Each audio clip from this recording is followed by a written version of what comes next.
من الشيطان الرجيم بسم الله الرحمن الرحيم ألم تر كيف ضرب الله مثلا كلمة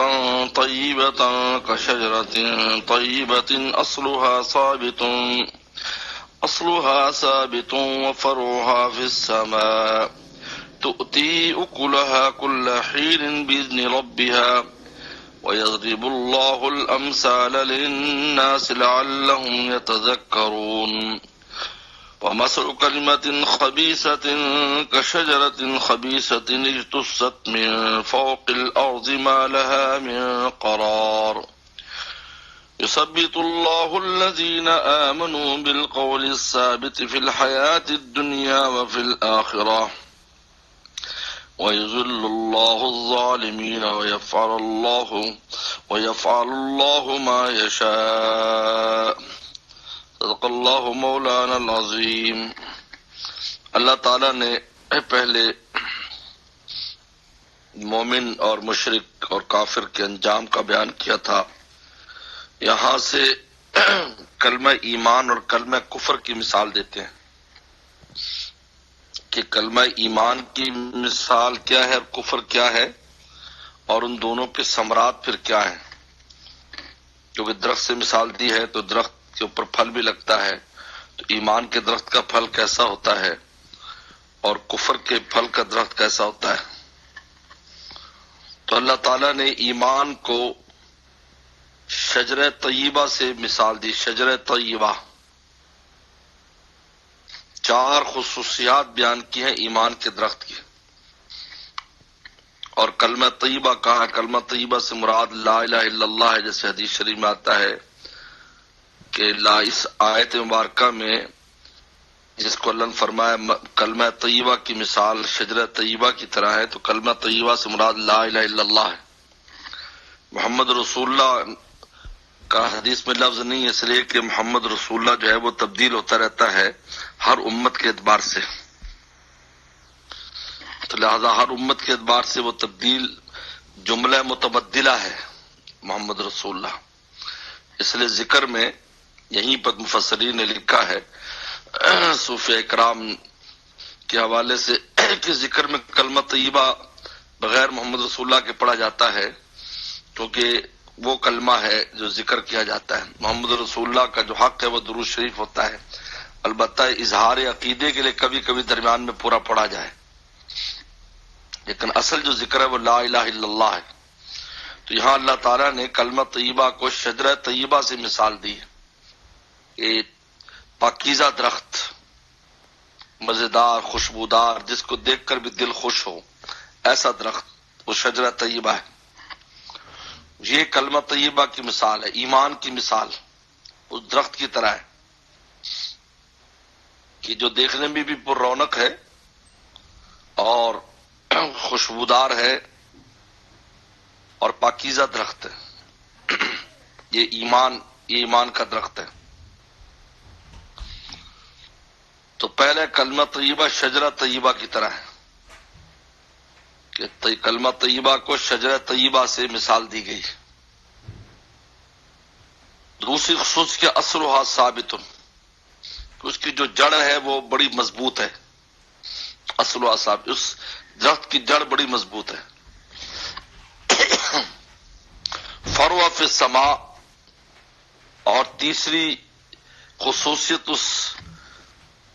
شجرہ طیبہ کی کیا ہے کہ اس کی شاخیں آسمان میں۔ جتنا درخت اونچا ہوتا ہے اتنا زمینی آلودگی سے پاک ہوتا ہے، اور اتنے اس کے پھل کے اندر زیادہ لذت اور وہ ہوتی ہے۔ اس لیے بعض مفسرین نے یہاں کھجور کا درخت مراد لیا ہے، کیونکہ کھجور کا درخت اونچا ہوتا ہے، تو فضا میں جو گرد و غبار اور گندگی ہوتی ہے اس سے وہ پھل اس کا پاکیزہ اور محفوظ ہوتا ہے۔ توتی اکلہا کل حین باذن ربہا، اور ہر زمانے میں اپنا پھل دیتا رہتا ہے، ہر زمانے میں۔ یہ چوتھی خصوصیت ہے اس کی کہ ہر زمانے میں اپنا پھل دیتا ہے۔ اصلہ ثابتن، کہ ایمان کی جو اصل ہے وہ مومن کے دل میں مضبوط ہوتی ہے۔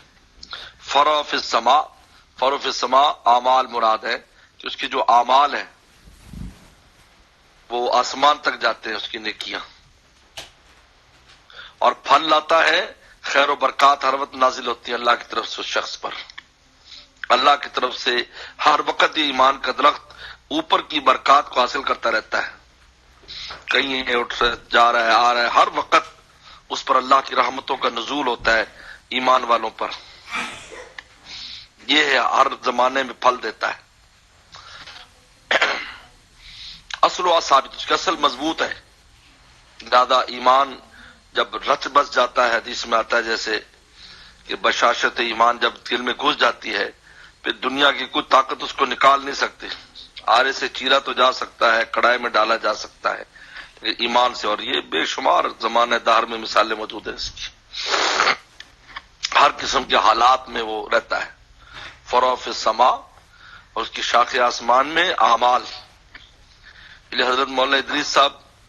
کاندری رحمۃ اللہ علیہ تو چونکہ بڑی عجیب باتیں لاتے ہیں، وہ فرماتے ہیں اصلها ثابت سے ایمان مراد ہے، فرع فی السما سے اسلام مراد ہے، توتی اکلہا سے احسان مراد ہے، مقام احسان اخلاص، ہر وقت پھر اس ایمان اسلام کی برکت سے اس کو مقام احسان نصیب ہوتا ہے، تو اللہ تعالیٰ کے تعلق خاص اس کو پھر وہاں سے خیر و برکات آتی ہے۔ یہ تو اس مثال تھی ایمان کی۔ آگے ہے کفر، شجرہ خبیثہ، کلمہ کفر شجرہ خبیثہ کی طرح ہے۔ ایک تو شجرہ خبیثہ ہے، بدبودار، بد ذائقہ، کڑوا، قریب بھی آدمی نہ جائے اس کے۔ اجتثت من فوق الارض، دوسرا ہے کہ وہ زمین کے اوپر سے اکھاڑ لیا جاتا ہے، کیونکہ کفر جو ہے اس زمانے میں جتنے بھی کفار ہیں، جمیع انواع،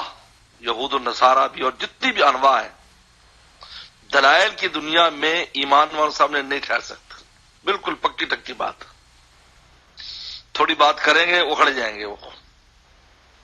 ویسے خود بہت کچھ کریں گے۔ عیسائی سمجھ جو پورے عالم میں چھائے ہوئے ہیں، وہ اپنے عقیدہ تثلیث کو ثابت نہیں کر سکتے، ان کے پاس کوئی حل نہیں ہے۔ وہ ہاتھ کو چار سوال کریں گے، زر اور زن کی بنیاد پر ان تمام کفر جو اس وقت ہے وہ زر اور زن کی بنیاد پر قائم ہے۔ اگر یہ دو چیزیں ان میں سے کھینچ لی جائیں، عورتیں کھینچ لی جائیں اور پیسہ واپس ان میں سے کھینچ لیا جائے، تو دلام سے نیچے آ گرے۔ اور خبیثہ ہے، بدبودار، یعنی کفر کافر جو ہے وہ یعنی مومنوں کے مقابلے پر کیسا بھی گیا گزرا مومن ہو، لیکن ان کے مقابلے پر جو کافر ہے نہایت غلیظ ہے، گندا ہے، یعنی وہ اپنے عادات و اطوار کے اعتبار سے، اخلاق کے اعتبار، سب اعتبار سے بے حیائی، گندگی ان میں پائی جاتی ہے۔ انسان پھر پاس بیٹھ نہیں سکتا صحیح طریقے پر، کیونکہ پاکیزگی کی جتنی شکلیں اللہ نے اس میں ایمان والوں رکھے، اللہ اکبر، اس کا تصور بھی ان کے یہاں نہیں۔ اور پھر کھانے پینے میں کیا کھا رہے ہیں، کیا پی رہے ہیں، کس طرح کر رہے ہیں، توبہ توبہ، تصور کر کے بھی انسان کو قے آتی ہے۔ شجرۃ الخبیث، اللہ نے کیسی عجیب مثال دی، خبیث، خباثت ہے ان میں، غلاظت ہے، بے حیائی ہے، گندگی ہے، ظاہری بھی ہے باطنی بھی ہے، ہر اعتبار سے۔ اجتثت من، زمین کے اوپر سے اکھاڑ لیا جائے، یعنی کوئی مضبوطی نہیں ہے ان میں، چند دلائل اگر سامنے آئے تو اکھڑ جائیں۔ مالا من قرار، تیسری خرابی کیا ہے، ان میں کوئی قرار نہیں ہے، نہ ان کو قرار ہے اور نہ کفر کو قرار ہے، یہ ختم ہوتا رہتا ہے، ایمان والے بڑھتے رہتے ہیں۔ بس بڑی عجیب قرآن نے تو چار صفات شجرہ طیبہ کی بیان کی ہیں، یعنی ایک کلمہ طیبہ کی چار شانیں بیان کی ہیں کہ ایک تو شجرہ طیبہ کی طرح ہے، پاکیزہ درخت کی طرح، اصلها ثابت، دو، فرع فی السما، تین، توتی اکلہا کل حین، چار۔ بہت غور کرنے والی آیت۔ اور ادھر کلمہ خبیثہ، کلمہ کفر، شجرہ خبیثہ ایک، اجتثت من فوق الارض، زمین کے اوپر سے اکھاڑ لیا جائے، دو، ما لہا من قرار، اس میں کوئی ثبات نہیں ہے۔ کفر مٹتا رہتا ہے، ایمان والے کفر کو مٹاتے رہتے ہیں، ہمیشہ کفر کا یہ ہے کہ وہ مٹتا رہے گا۔ اس کے بعد پھر اس کا ثمرہ بیان کر رہے ہیں، یثبت اللہ الذین آمنوا، یہ ثمرہ ہے شجرہ طیبہ کا کہ اللہ ایمان والوں کو ثابت قدم رکھتے ہیں دنیا میں بھی اور آخرت میں بھی۔ اس کلمہ طیبہ کی وجہ سے دنیا میں بھی ثابت قدم ہے، کچھ بھی ہو جائے، زمانے کی ہوائیں کچھ بھی چلیں، کلمے والے اپنی جگہ پر قائم ہیں، اللہ تعالیٰ ان کی مدد فرماتے ہیں، ان کے دلوں کو مضبوط رکھتے ہیں، ہاں کوئی بھی واقعات پیش آئے، جس طرح ربطنا علی قلوبہم، اللہ فرماتے ہیں ہم نے ان کے دلوں سے رابطہ کر لیا، میرے شیخ فرماتے تھے ہم نے ان کے دلوں سے رابطہ کریں، اذ قاموا فقالوا ربنا رب السماوات والارض، آگے سمجھنے یہ قول ثابت کے دنیا میں مضبوط رکھتے ہیں، غیبی امداد مدد آتی ہے ان کے دلوں کو مضبوط کرتی ہے، فرشتوں کو بھیجا جاتا ہے ان کے دلوں کو مضبوط کرو، جس طرح بدر احد میں دلوں کو مضبوط فرشتے آئے، اور آخرت میں یعنی قبر میں اور حشر میں، قبر میں جب سوال جواب کا مرحلہ آتا ہے ان کو توفیق ہو جاتی ہے جواب کی، یاد رکھو اللہ کی مدد آتی ہے اور جواب کی توفیق ہو جاتی ہے، ایسے باوجود ایسے ماحول کے بے منکر نکیر کی عجیب حیات اور عجیب حالات ہوتے ہیں، لیکن پھر بھی بعض روایات میں آتا ہے فرشتے دوسری طرف سے رحمت کے آتے ہیں، کہتے ہیں بالکل فکر نہیں کرو، آرام سے جواب دو، کوئی فکر کی بات نہیں، اس میں لکھا ہے، اس حدیث میں آتا ہے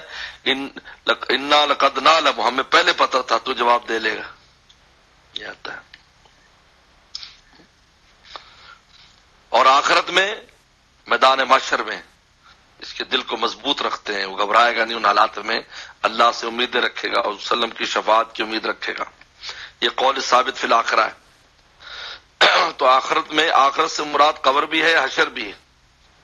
دونوں مراد لیے، ہاں جی۔ اس لیے بعض مفسرین نے کہا کہ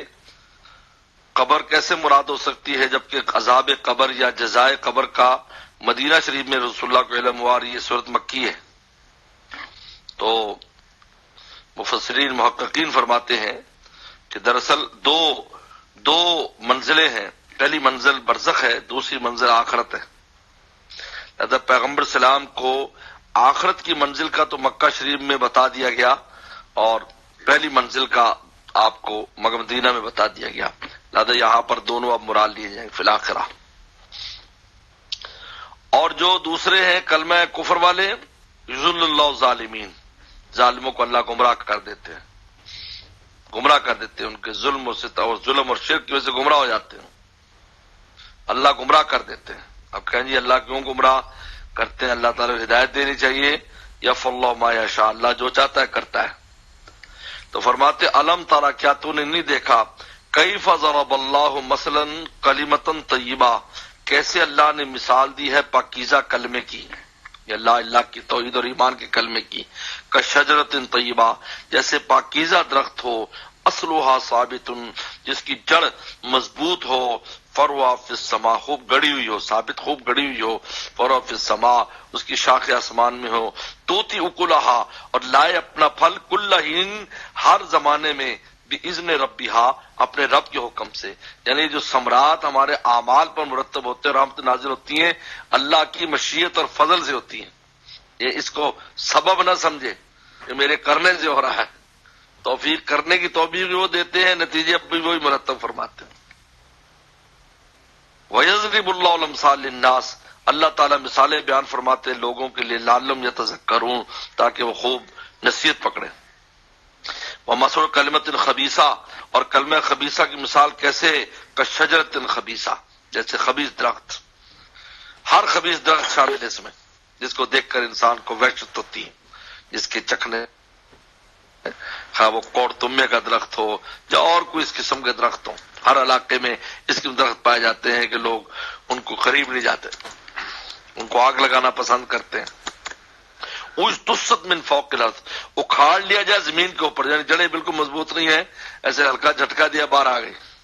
ما لہا من قرار، اور اس میں کوئی ثبات اور قرار نہیں۔ اب نتیجہ مرتب کرتے ہیں یثبت اللہ الذین آمنوا، اللہ جو ہے ایمان والوں کو اللہ پکا رکھیں گے، ایمان والوں کو بالقول الثابت، قول ثابت کی وجہ سے، یعنی کلمہ طیبہ کی وجہ سے، فی الحیات الدنیا و فی الآخرہ، دنیا کی زندگی میں اور آخرت کی زندگی میں، یہ نتیجہ ہے کلمہ طیبہ پڑھنے کا۔ اور وَيُذِلُّ اللَّهُ الظَّالِمِينَ، اور اللہ گمراہ کر دیں گے ظالموں کو، یہ شجرہ خبیثہ کفر کلمہ کی وجہ سے۔ یفعل اللہ ما یشاء،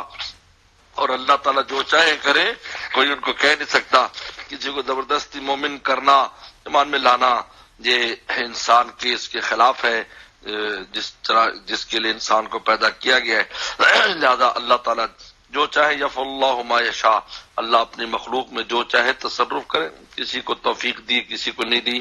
یہ سب ان کی مرضی پر ہے۔ بہرحال چلو